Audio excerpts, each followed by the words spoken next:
የአማራ ፋኖ በጎጃም በተለያዩ አውደ ውጊያዎች ድልን ተቀዳጀ። የአማራ ፋኖ ብሔራዊ ኃይል ንጉስ ሚካኤል አሊ ኮር ሼህ ሁሴን ጅብሪል ክፍለ ጦር ገነቴ ከተማ ላይ ድል ተቀዳጅቷል። በኦሮሚያ ክልል ምስራቅ ወለጋ ዞን ኪራም ወረዳ የመረጋጋት ተስፋ አሳይቶ የቆየው የአካባቢው የጸጥታ ዳግም ስጋት እየወለደ መሆኑ ተነገረ። የትግራይ ክልል ታጣቂዎች ወደ እርስ በርስ ግጭት ሊያመሩ ነው ተባለ። ኤርትራ ሰራዊቷን እያጠናከረች ነው። አክብሮታዊ ምስጋናችን በያላችሁበት ይድረሳችሁ የኮከብ ኢትዮጵያ ሚዲያ አድማጭ ተመልካቾቻችን እነዚህንና ሌሎቹን ይዘናል። አብራችሁን ቆዩ።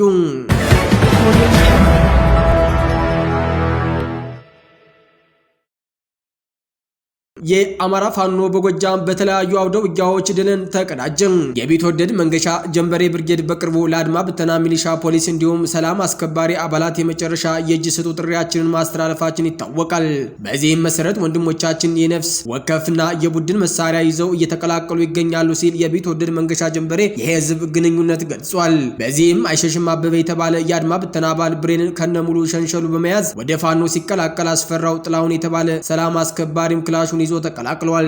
ወደ ብርጌዳችን ሲቀላቀሉም የብርጌዳችንና የቢትወደድ መንገሻ ጀንበሬ ብርጌድ አንደኛ ሻለቃ አመራሮች ደማቅ የጀግና አቀባበል አድርገውላቸዋል። በሌላ ዜና የአማራ ፋኖ በጎጃም ቋርት ላይ አባ መራይ ተራራ ሙሃኔ ልደታ ጎጥ ላይ ባንዳ መከላከያ አድማ በትን ሚሊሻ ጥሩ ተደርጎ በስድስት የሞርተር ኢላማ የተወገደ ሲሆን ዛሬ ከንጋቱ በቀጠለው አውደ ውጊያ የጠላት ኃይል ቅስሙ ተሰብሯል። በተያያዘ ዜና የትላጓሉ ክፍለ ከተማ ገቢዎች ኃላፊ በትናንትናው ዕለት ደብረ ማርቆስ ከተማ ስብሰባ ላይ ሐምሌ 1 ቀን 2017 ዓመተ ምህረት ሐመርኳ ግብር ከፋዮችን በሙሉ በግድም በውድ ማስከፍዬ በሚሊዮን ብር ላገዛዙ አስረክባለሁ ብላ ቃል የገባችው ያለም ወርቅ የተባለች ያገዛዙ ቀንደኛ ባሪያ በትናንትናው ዕለት ምሽት 1 ሰዓት ተኩል ላይ ከንጉስ ተክለ ሃይማኖትና የቦቅላ አባይ ብርጌድ በተጠና መንገድ ደብረ ማርቆስ ከተማ ውስጥ በወሰዱት እርምጃ እስከ ወዳኛው ተሸኝታለች። የአማራ ፋኖ በጎጃም አንደኛ ክፍለ ጦር ባዴት ሃናና ከዴንሳ ባታስክ ሮብ ገበያ ጠላትን ድባቅ መጥቷል።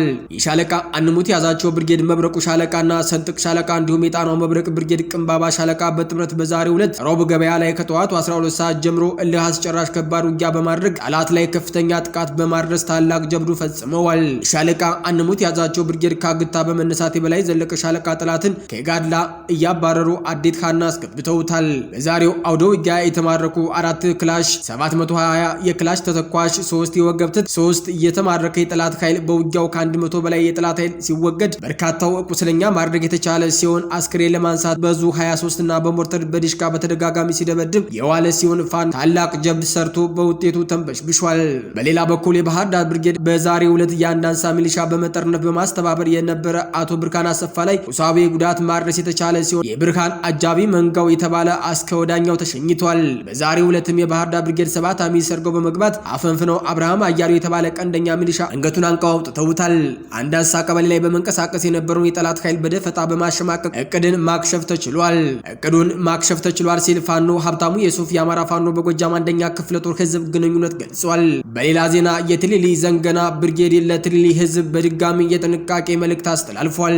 ከድጋፍ ጋር በተያያዘ በተደጋጋሚ ጊዜ በተለያየ ስልክ ተደውሎ የግሌ ፋኖን የገንዘብ ድጋፍ አድርጉልን እያለ የሚያጭበረብሩ መንግስት ያሰማራቸው ዘራፊዎች መኖራቸውን አረጋግጠናል። ስለሆነም ምንም አይነት አገልግሎትም ሆነ ድጋፍ የትሊሊ ዘንገና ብርጌድ ፋኖ ተቋማዊ ባልሆነ መንገድ በግለሰቦች ስም የሚሰበሰብ ድጋፍም የአሰራር ሂደትም የሌለን መሆኑን እያሳወቅን እኛ እስካሁን ምንም አይነት የድጋፍ ጥያቄ ያላቀረብን መሆኑን በመረዳት በተደወለላቸው ቅጽበት ለድርጅቱ ኃላፊዎች መረጃዎችን እንድታደርሱ እናሳውቃለን። በአጠቃላይ የትሊሊ ዘንገና ብርጌድ ምንም አይነት የገንዘብ ድጋፍ እንደማይጠይቅ በመረዳት ራስዎን ከአጭበርባሪው እንዲጠብቁ እናሳስባለን ሲል የትሊሊ ዘንገና ብርጌድ ህዝብ ግንኙነት ፋኖ አለበላወቀ ገልጿል።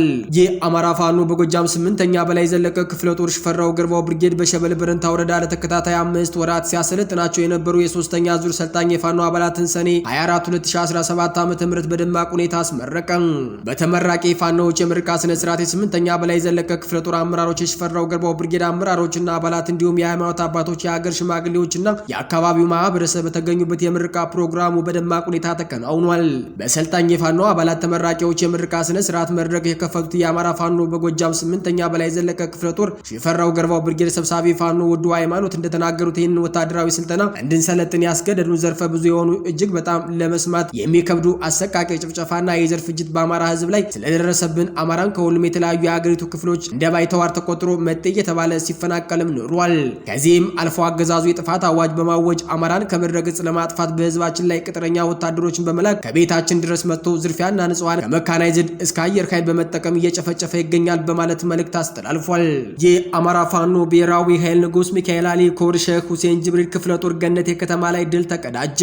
ሼህ ሁሴን ጅብሪል ክፍለ ጦር ምዕራብ ወሎ ገነቴ ከተማ ህዝብ አስገድደው ሰልፍ ሊያስወጣ በሰኔ 24 2017 ዓ.ም ንጋት የመጣውን 12 መኪና የፋሽስቱን አገዛዝ ብልጽግና ሰራዊት ከሁለት ድሽቃ ጋር እንዲሁም ወዳደር አድማ ብተናና ፖሊስ ከተማ ድረስ ዘልቆ በመግባት በርካታውን ሙትና ቁስለኛ እንዲሁም ምርኮኛ በማድረግ ታላቅ ድል ተጎናጽፏል።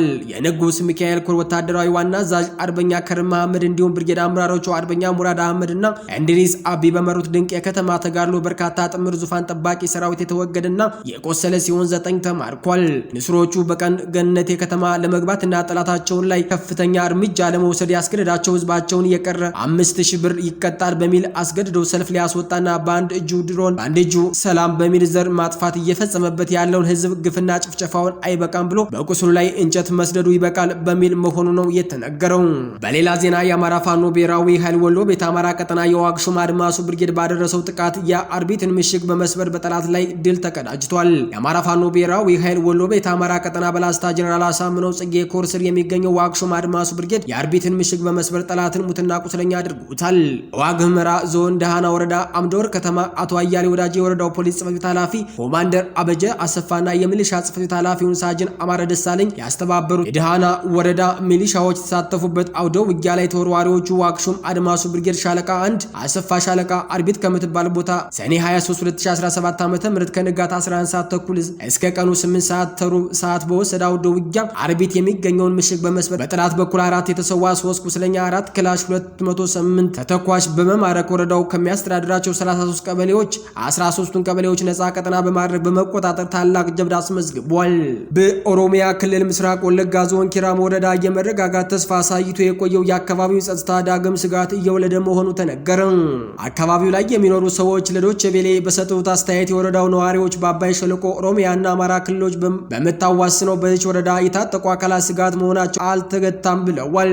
በምስራቅ ወለጋ ስጋት አስከትሏል የተባለው የትጥቅ ማስፈታት ውሳኔ ለደህንነታቸው ሲባል አስተያየታቸውን እንጂ ስማቸውንና ማንነታቸውን ከመግለጽ የተቆጠቡት የኪራም ወረዳ ኪራሞ ከተማ ነዋሪ በአካባቢው የሚፈጸመው ተደጋጋሚ ግድያና የታጣቂዎች ጥቃት ህብረተሰቡን መረጋጋት ነስቶታል።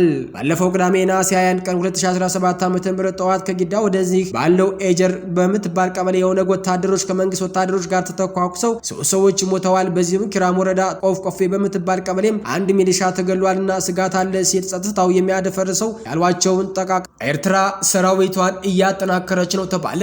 ኤርትራ ጦሯን እንደገና እያጠናከረች ነው፣ ጎረቤቶቿን በተለይም ኢትዮጵያን እንዳትረጋጋ እያደረገች ነው ሲል አንድ መንግስታዊ ያልሆነ የአሜሪካ የመብት ተሟጋች ድርጅት አሳሰበ።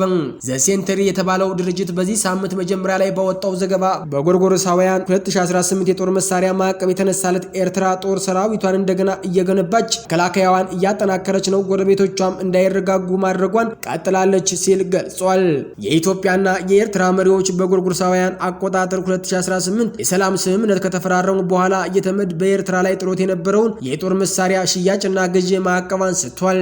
የአሜሪካው ድርጅት ሁኔታውን ካልተለወጠ ኤርትራ በዚህ ድርጊቷ ቀጥላለች ተብሎ ይጠበቃል ሲልም አስጠንቅቋል። ስለ ዘገባው የፈረንሳይ ዜና አገልግሎት ኤፍኤፕ አስተያየታቸውን የጠየቃቸው የኤርትራ ማስታወቂያ ሚኒስትር የማነ ገብረ መስቀል የተፈበረከ ያሉትን ዘገባ የሌላውን ጥፋት በኤርትራ ላይ ያላከከ በማለት አጣጥለውታል። አቶ የማነ በአካባቢ የተከሰተው አዲሱ ውጥረት ህገወጥ ያሉት የኢትዮጵያ ወደብና የባህር በር የማግኘት ፖሊሲዋን የማስተዋወቁ ውጤት ነው ብለዋል። ጦርነቶችን በፋይናንስ የሚደግፉና በሙስና የሚገኝ ገንዘብ ጉዳይ የሚከተለውን ዘ ሴንትራል ኤርትራም የሶማሌ ጂሃዲስቶችን ትደግፋለች በሚል በጎርጎሮሳውያን 2009 ማዕቀብ ተጥሎባት እንደነበረም አስታውሷል። ከዚሁ ጋር በትግራዩ ጦርነት ወቅት ተፈጸሙ የተባሉ በደሎችንም ዘገባው ገምግሟል። የአፍሪካ ህብረት እንዳለውም ኤርትራም ተሳትፋበታለች በሚለው በሰሜን ኢትዮጵያዊ ጦርነት ቢያንስ 600,000 ሰዎች ተገለዋልም ብለዋል። የትግራይ ክልል ታጣቂዎች ወደ እርስ በርስ ግጭት ሊያመሩ ነው ሲል ሳልሳይ ወያኔ አስታወቀ። የህወሓት ክፍፍልን ተከትሎ ለሁለት የተከፈለው የትግራይ ክልል ታጣቂዎች ወደ እርስ በርስ ግጭት ሊያመሩ ነው የሚል ከፍተኛ ስጋት መፈጠሩን በትግራይ በተቃዋሚ የሚንቀሳቀሰው ሳልሳይ ወያኔ ትግራይ አሳስቧል። ሊፈጠር የሚችለው ቀውስ ለማስቀረትን በትግራይ ሁሉን አካታች ብሔራዊ ውይይት እንዲደረግ ፓርቲው ጥሪ አቅርቧል። የትግራይ ኃይሎች ወታደራዊ መኮንኖች ባለፈው ጥር 15 ቀን 2017 ዓ.ም ለአንዱ የህወሓት ክንፍ ያጋደለ የተባለለት የአቋም መግለጫ በማንጸባረቃቸው በትግራይ ኃይሎች መካከል መከፋፈል መፈጠራቸው ይነሳል። ይህ ደግሞ የትግራይ ኃይሎች ከፍተኛ አዛዦች ያሉበት ሌላ ታጣቂ ኃይል እንዲፈጠር ምክንያት መሆኑም ተነግሯል። በአፋርና ትግራይ አዋሳኝ አካባቢዎች ለወራት የቆየው ይህ አዲስ ኃይል ወደ ትግራይ ክልል መንቀሳቀሱን መረጃዎች ያመላክታሉ። አዲሱ ኃይል እዚህ የትግራይ ከሚገኘው ነባሩ ኃይል ጋር የእርስ በርስ ግጭት እንዳይገጥም የሚል ስጋት በበርካቶች ዘንድ ተፈጥሯል ሲል ዶቼ ቬለ ዘግቧል። የተከበራቸውና የተወደዳቸው አድማጭ ተመልካቾቻችን የዕለቱ አበይት ክስተቶች እስካሁኖቹ ነበሩ። በሌላ የዜና ሰዓት እስከምንገናኝ ጤና ይስጥልኝ።